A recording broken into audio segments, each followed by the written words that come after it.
I got a new story. No roses for Harry! Exclamation mark. This is an old story that was written in 1958, so a little over 60 years ago. But it's still a good story. A classic, I think. It's by Jean Zion, and the pictures are by Margaret Bloy Graham. And there it is again. Here's Harry, and we're going to learn about what happened with what he's wearing. Here's a picture of him. He's got a present, and it says, to Harry from Grandma. It says right on the box. So we're going to find out what's in that box, okay? He's so excited to open it that here he's pulling the ribbon. Trying to get it open. He knows it's for him. He's excited. Do you like to open presents right away when you get them sometimes? Or sometimes it's kind of fun to wait and save them to maybe a certain time of the day when you're all together with your family. But it's hard to wait, isn't it? Well, Harry was a white dog with black spots. And on his birthday, he got a present from Grandma. It was a woolen sweater with roses on it. And there's the sweater. Look at the kids are opening it the rest of the way for him. And they hold it up and they look pretty happy about it. But guess what? Harry didn't like it. The moment he saw it, he didn't like the roses. Now take in mind that the sweater is very lovely. It's very pretty. And it was handmade probably by Grandma who knitted it. But he's a boy dog, and he wasn't too thrilled with the roses. When he tried it on, and that doesn't mean boys can't wear roses, but in this book, Harry's not too thrilled. When he tried it on, he felt cozy and snug, but he still didn't like the roses. He thought it was the silliest sweater he'd ever seen. There he is looking at himself in the mirror. The kids are happy, but not Harry. The next day when Harry went downtown with the children, he wore his new sweater. When people saw it, they laughed. When the dogs saw it, they barked. Woof! And Harry made up his mind then and there that he was going to lose Grandma's sweater. He was tired of being embarrassed. Look at poor Harry walking along and the dogs and people laughing or barking. The kids are like, what is going on here? And that wasn't very nice for people to make fun of him, was it? No, that's never nice. Well, when they went into a big store to shop, the children took off his sweater and let him carry it. This was just what Harry wanted. Thank you for taking it off. You can see his smile there. And the kids are helping him because he thought, I'm going to try to lose that sweater now that I'm in charge of it. And so, first, they went to the pet department. And the kids are looking at some things over here, and this man's watching. Maybe he's in line to pay his money or whatever, and he sees Harry left the sweater on the table with some other dog clothes and kind of runs off with a smile on his face. But that man sees it. And so what does he do? It says, first Harry tried to lose it in the pet department, but a man found it and gave it back. And that same man, holding his hat on his head, goes running after him. Here's your sweater. Yikes. Don't forget it. And the kids are like, oh my goodness, we didn't know he lost his sweater. Thank you. And Harry's like, grumble, rumble. Then he tried to lose it in the grocery department. So they were in another part of the store that had groceries, and Harry snuck over to another cart and put it underneath while his family was over here. And this lady was busy, but who saw it? The little boy in the cart. So he tried to lose it in the grocery department, but a lady found it and gave it back. The lady with the little boy. The little boy told her, and she rushed over, and the family's like, oh my goodness. And Harry's like, rumble, rumble. Then he tried to lose it in the flower department. That was a little tricky too. It's hard to see if you don't look hard, isn't it? There the kids are over here, and here's all the plant displays, and he just kind of tucks it in there with the other flowers and leaves and bushes and things and was looking. Yep, he tried to lose it in the flower department, but a little boy found it and gave it back. There he is, rushing after him. The kids are like, oh my goodness. And Harry once again, rumble, rumble, rumble. This time the children pretty much were getting the message that Harry didn't like that sweater. So they didn't want to take a chance of him losing it again. So they made Harry wear it on the way home and no more carrying it. And as they started home, Harry was beginning to think that he'd never lose that sweater. Here they are going home. You can see the kids are kind of like, don't you do that again, Harry. When he got home, his friends were waiting to play with him. But Harry didn't feel like playing, so they left him alone. Here's poor Harry. Doesn't look very happy, does he? There's all his happy friends ready to play. Harry's kind of sad. And as he sat wondering what to do, Harry noticed that he had a loose stitch in his sweater. He pulled at the wool just a little at first, and then a bit more, and then a little bit more, and Harry didn't know it, but a bird was watching this whole thing. Here's this bird, and here's Harry picking at a thread. I was thinking, I wish I had something, well, it might be hard to see on this. My sweatshirt, my t-shirt has a little thread pull on it. But if you have a little thread loose on something, you can sometimes fix it. But if you want to take your sweater apart or make the hole bigger, which usually you don't, you can keep pulling on that thread and it might unravel, especially if it's knitted.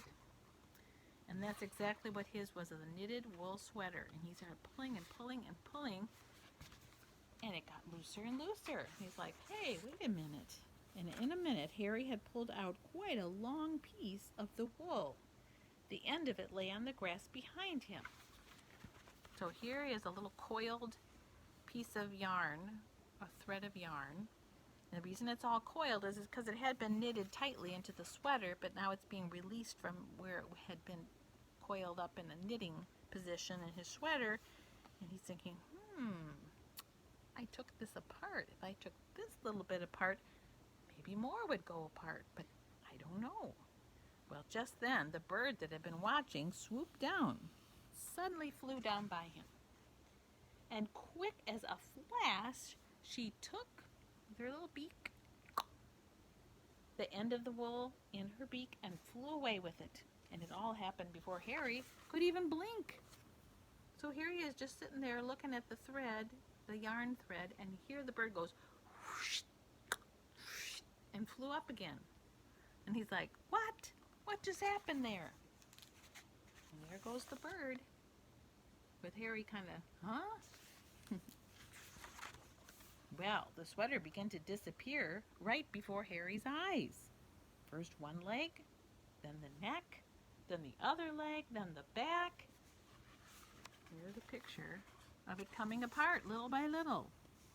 The leg part, the neck, and everything is getting smaller and smaller and smaller until the whole sweater was gone. Look, there's no more sweater, but here's the bird flying and flying and flying and just totally pulled on that sweater and unraveled it. The whole thing was just one long piece of wool flying off into the sky. The sweater was gone. Do you think Harry was happy? Harry could hardly believe it. He barked and jumped with joy, and then he ran out in the yard. There he is watching the bird fly away, kind of dumbfounded, and then he's, yay! He's dancing and celebrating and happy, and he decides to run after that bird and thank the bird. He ran down the street barking, and he was barking, thank you, to the bird over and over again. Here you can see a picture of the whole street. Here's Harry in the downtown area. He's just following the bird in the sky and trying to let the bird know that he appreciates it. Here's people walking by, and here's Harry barking. Store clerks and customers and people on the sidewalk, all watching. And here's the bird with the long yarn thread. And Harry going, thank you, woof, woof, woof, woof, woof.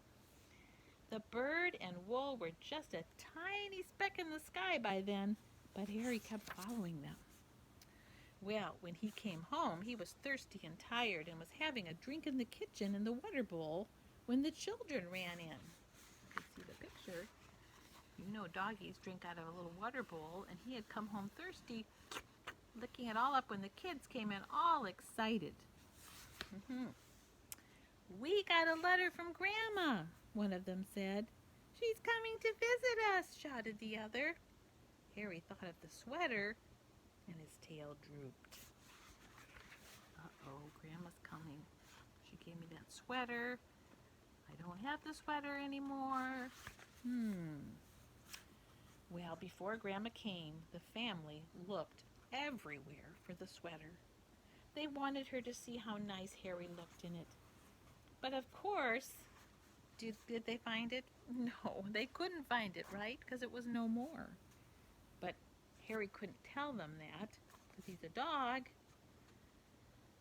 So, of course, they couldn't find it, and only Harry knew why. So look at, there's Mom and Dad and the little girl and the little boy looking in all over in the toy box and everywhere, and they could not find that beautiful sweater so they could show Grandma how nice he looked in it. Well, when Grandma arrived, Harry ran to her with his leash.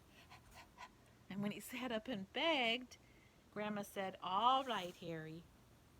After I've had my lunch and a little nap, we'll go for a walk." So here's Grandma hugging the kids. They're so excited to see her. And here's Harry with his leash. He knew that Grandma was the type to take him for walks. So I'm sure she had done it before. So she said, "Oh, yes, Harry, I'll be your friend." And of course she loved him, or she wouldn't have made a nice sweater for him, right? Well, that afternoon, Harry and Grandma and the children started off on their walk. Harry barked happily and pulled towards the park. He was excited. See? There they are, all three walking on the sidewalk with Harry. He was excited, and he pulled on the leash because he wanted to go right to the park. And when they got to the park, Harry pulled harder. It's like he wanted to see something, or wanted to let them know where he wanted to go, right? Well, he pulled so hard that the children decided to let him off the leash. Now, nowadays, you can't really do that. If you have a dog, you have to keep a leash on them. That's the rule. But this book, like I said, was written over 60 years ago, and they didn't apparently have that rule back then. So they let him off the leash, and he ran on ahead. He seemed to be looking for something. So here they are arriving at the entrance to the park. There's other people sitting and talking, etc. And here's Grandma and the kids. And there is our friend running on ahead. All at once, he stopped under a big tree. He looked up into that tree, and he began to bark and wag his tail. Woof, woof, woof, woof. Now, if you know doggies, you know that when they're excited and they want to announce something, they bark, and they love to wag their tail. It's just kind of a normal response to show excitement. Well, the kids saw what Harry was doing, and they quick ran over. Grandma and the children came running. Like, what is he doing? Who is he barking at? What's going on there? Oh, we got a good look at the picture. Yeah. Harry looks pretty happy, doesn't he? What do you think he found? They got to the tree, and they looked up into the tree. Suddenly, one of the children said, "I see a nest." "It's made of wool," said the other. "And it's the very same color as Harry's sweater," they shouted together. So here they are looking up in the tree with happy Harry, and the kids are so excited, and Grandma's smiling. And here, look at that. There's the bird up in the tree, and the nest looks exactly like what? Harry's sweater. She took that long thread and made it into the nest. Now, the odds of her getting it exactly the same pattern as Grandma's sweater, we won't discuss that. This is just a fun book, right? And sure enough, it is Harry's sweater, exclaimed Grandma. Just then a bird looked out of the nest. "Look, Grandma, look," shouted the children. "Harry gave his sweater to a bird." "I wonder how he did that," said Grandma. Me too," the bird sang, and Harry wagged his tail even harder. Look at, he's so happy to see that the bird not only took his sweater, but she made good use of it, and it was perfect for a nest, wasn't it? Well, at Christmas, many months later, Harry got a present from Grandma. And when he opened it up this time, it was a new sweater. But Harry liked this one very much. Look at his sweater. Here's the box under the Christmas tree. And it says, "To Harry from Grandma." And he looks very happy. And he looks pretty sharp in that nice new sweater. Well, you know what? He liked this one very much. And when he tried it on, he felt as cozy and snug as the bird in the nest. But best of all, it was white with black spots. Right? Just like Harry. So here he is in the sweater that he was like, "No, thank you." Here he is in the black and white one. He liked that better. And he was happy, so very happy, that the bird was able to help him, and then it helped her too, right? So that's my cute little story today. No roses for Harry. Hope you liked it. See you later. Bye.